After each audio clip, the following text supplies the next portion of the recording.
കുട്ടിയെപ്പറ്റി ഇതിനകം തന്നെ കേട്ടിരിക്കണം. എന്താ ഇതൊക്കെ? കേട്ടിരിക്കണമെങ്കിലേ ഇനിയും കേൾക്കാനിരിക്കണേ ഉള്ളൂ. ഞാനൊരു ഉയർന്നു വരുന്ന കലാകാരിയില്ലേ? കലയെ കുറിച്ചല്ല കേട്ടത്. പിന്നെ എന്തിനെ കുറിച്ചാണാവോ? അതിപ്പോ എങ്ങനെയാ കുട്ടിയോട് തുറന്നങ്ങോട്ട് പറയാ? തുറന്നങ്ങോട്ട് പറഞ്ഞോളൂ, മടിക്കണ്ട. കുട്ടി സൂക്ഷിച്ച് സംസാരിക്കുക, ചന്തയല്ലത്. തടിയുണ്ടെന്ന് വെച്ചാൽ തടി കാണിച്ച് വരട്ടല്ലേ തടിയാ.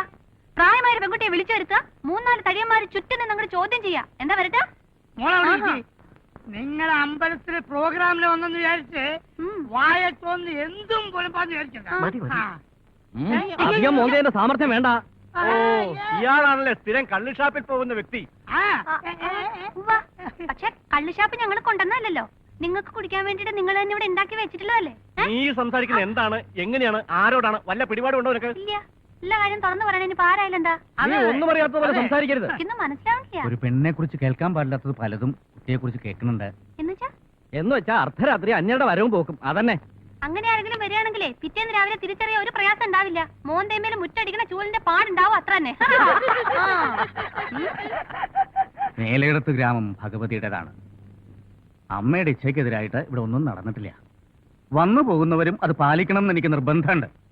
ഞാൻ ഉദ്ദേശിക്കുന്നത് ശുദ്ധവും വൃത്തിയും ഒക്കെ ആയിട്ട്. ഈ തിരുമേനി എന്ന് വെച്ചാൽ എന്താ അർത്ഥം? തിരുമേനി, നല്ല വൃത്തിയും ശുദ്ധിയൊക്കെയുള്ള ശരീരം എന്നല്ലേ? അങ്ങനെയൊക്കെ ഞാനും ഒരു തിരുമേനി തന്നെയാ. നീട്ടുള്ള നാവാകുമ്പോ എന്തും അങ്ങോട്ട് വിളിച്ചു പോവാലോ. നട്ടുവൻ ശിഷ്യയുടെ നാവിനും പരിശീലനം കൊടുക്കണ്ടാവും ഇല്ലേ? ഉണ്ടല്ലോ. കലാകാരന്റെയും കലാകാരിയുടെയും മാറാപ്പിനകത്ത് കല മാത്രമേ പാടുള്ളൂ എന്നുണ്ടോ വടക്കും പറഞ്ഞാലേ? അങ്ങനെ അവര് ഞങ്ങൾ വെറുതെ വിടുവോ? നിങ്ങളെല്ലാരും കൂടി ഞങ്ങളെടുത്തിട്ട് പൊതിക്കൂലേ? ഈ ശുദ്ധവും വൃത്തിയും കലയൊക്കെ നിങ്ങളുടെയൊക്കെ തറവാടിന്റെ പത്തായപ്പരക്കകത്ത് മാത്രമേ പാടുള്ളൂ എന്നൊരു വിചാരം ഉണ്ടെങ്കിൽ അതങ്ങോട്ട് കണ്ണുടച്ച് സമ്മതിച്ചു തരാൻ പറ്റില്ല.